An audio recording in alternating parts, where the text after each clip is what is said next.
ധിക്കാറില്ല സാറേ. അതുകൊണ്ട് നിങ്ങൾ അവർക്ക് സംരക്ഷണം കൊടുക്കുക. എവിടത്തെ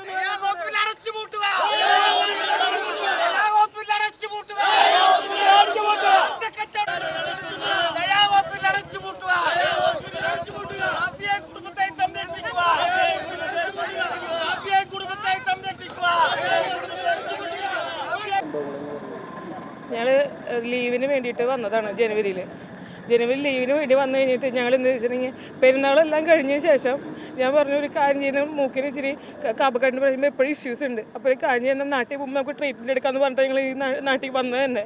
അത് കഴിഞ്ഞ് ഞങ്ങൾ ജനുവരി ലാസ്റ്റ് ഞങ്ങൾ ജോസഫ് ഡോക്ടറെ അടുത്ത് പുരിയച്ചിലുള്ള ജോസഫ് നടക്കാരൻ ഡോക്ടറെ അടുത്ത് പോയിട്ട് ഞങ്ങൾ ഇത് ഡോക്ടറെ കാണിച്ചു. അപ്പോൾ ഞാൻ എൻഡോസ്കോപ്പി ചെയ്തപ്പോൾ പറഞ്ഞു ദശയുണ്ട്, നമുക്കത് സർജറി ചെയ്യേണ്ടി വരും എന്ന് പറഞ്ഞു. എന്നിട്ട് കുറച്ച് ടെസ്റ്റുകൾ പറഞ്ഞു, എക്സ്റേ, സ്കാനിങ്, ECG മുഴുവൻ നമ്മൾ ടെസ്റ്റ് ചെയ്യാൻ പറഞ്ഞു, ബ്ലഡ് ടെസ്റ്റും ഒക്കെ. അപ്പോൾ ഓക്കെ നമ്മൾ ടെസ്റ്റ് ചെയ്യാം അന്ന് പോയി വന്നിട്ട് ഞങ്ങൾ നെക്സ്റ്റ് മൺഡേ ഞങ്ങൾ വന്ന് ആളെ കണ്ടു. അപ്പോൾ അതിനെ ഡോക്ടർ വന്ന് കണ്ടു. അപ്പോൾ റിസൾട്ട് കാണിച്ചപ്പോൾ പറഞ്ഞു എന്നിട്ട് ഒരു കാര്യം ചെയ്യാം, നിങ്ങളൊരു കാര്യം ചെയ്യാൻ അനസ്തേഷ്യ ഡോക്ടറെ പോയി കാണൂ, ഞാനത് വിളിച്ച് പറഞ്ഞിട്ടുണ്ടെന്ന് പറഞ്ഞു. അപ്പോൾ ഞങ്ങൾ അവിടെ പോയി ഡോക്ടറെ ഞങ്ങൾ കണ്ട് സംസാരിച്ചു. അപ്പോൾ പറഞ്ഞു ഓക്കെ ഫിസിക്കലി ഫിറ്റാണ്, നിങ്ങളൊരു കാര്യം ചെയ്യും, 9-ാം തീയതി നിങ്ങൾ അഡ്മിറ്റ് ചെയ്യൂ, 10-ാം തീയതി നമുക്ക് ആ സർജറിക്ക് ശേഷം ഞങ്ങൾക്ക് ഒന്ന് ഒബ്സർവേഷൻ ആയിട്ട് നമുക്ക് 11-ാം തീയതി ഡിസ്ചാർജ് ചെയ്യാം എന്നാണ് പറഞ്ഞത്. ഞങ്ങളതുപോലെ 10-ാം തീയതി ഞങ്ങളൊരു 12 മണിക്ക് ഞങ്ങൾ അനസ്തേഷ്യ ഓപ്പറേഷൻ തിയേറ്ററിൽ ഞങ്ങളെ കയറ്റി. അപ്പോൾ എന്നോട് പറഞ്ഞു ഒന്ന് കണ്ടോളൂ, ഞങ്ങൾ അനസ്തേഷ്യ കൊടുക്കാൻ പോകാൻ കേട്ടോ എന്ന് പറഞ്ഞു. ഓക്കെ ഞാൻ അന്ന് പോയി കണ്ടു. ഓക്കെ എടാ വേഗം റെഡി ആയിട്ട് വരും നിങ്ങൾ, ഞാനവിടെ പുറത്ത് വെയിറ്റ് ചെയ്യേണ്ട കേട്ടോ എന്ന് പറഞ്ഞു. അത് കഴിഞ്ഞ് നോർമലി ഇത് 30-40 മിനിറ്റ്സിൽ എടുക്കേണ്ട സർജറി അന്ന് കഴിഞ്ഞത് 2 കാലമായി. ഞാൻ കഴിഞ്ഞപ്പോൾ അത്രയും തന്നെ ഇടയ്ക്ക് ചോദിക്കും കഴിഞ്ഞോ ഇല്ല. അപ്പോൾ 2 കാലമായിട്ട് ഡോക്ടർ എൻ്റെ അടുത്ത് പറഞ്ഞു ഇങ്ങനെ സർജറി കഴിഞ്ഞിട്ടുണ്ടെന്ന്. ഓക്കെ എന്ന് പറഞ്ഞു. അപ്പോൾ നോർമലി സർജറി കഴിഞ്ഞാൽ ആൾക്കാരെ നമ്മൾ കാണിക്കും, നമ്മൾ അത് വെയിറ്റ് ചെയ്ത് നമ്മൾ പുറത്ത് കാത്തു നിൽക്കുക.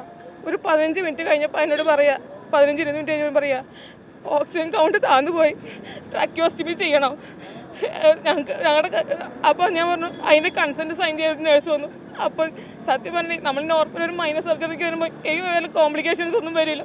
ഞാൻ രാവിലെ തന്നെ ആളും മാത്രമേ ഉള്ളൂ.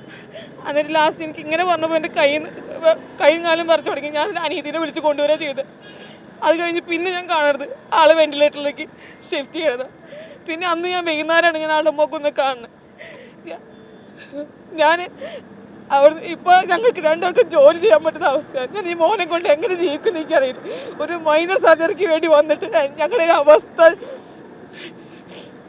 എങ്ങനെയാണെന്ന് എക്സ്പ്ലെയിൻ ചെയ്യാൻ പോലും എനിക്ക് അറിയുന്നില്ല. പിന്നെ എൻ്റെ മോനെ എന്ന് ചോദിക്കുമ്പോൾ ഞാൻ എന്താ പറയണത് എനിക്കറിയില്ല. അവനെന്ന് ചോദിക്കണില്ല, ഈ ആൻസർ പറയാനില്ല എൻ്റെ കയ്യിൽ.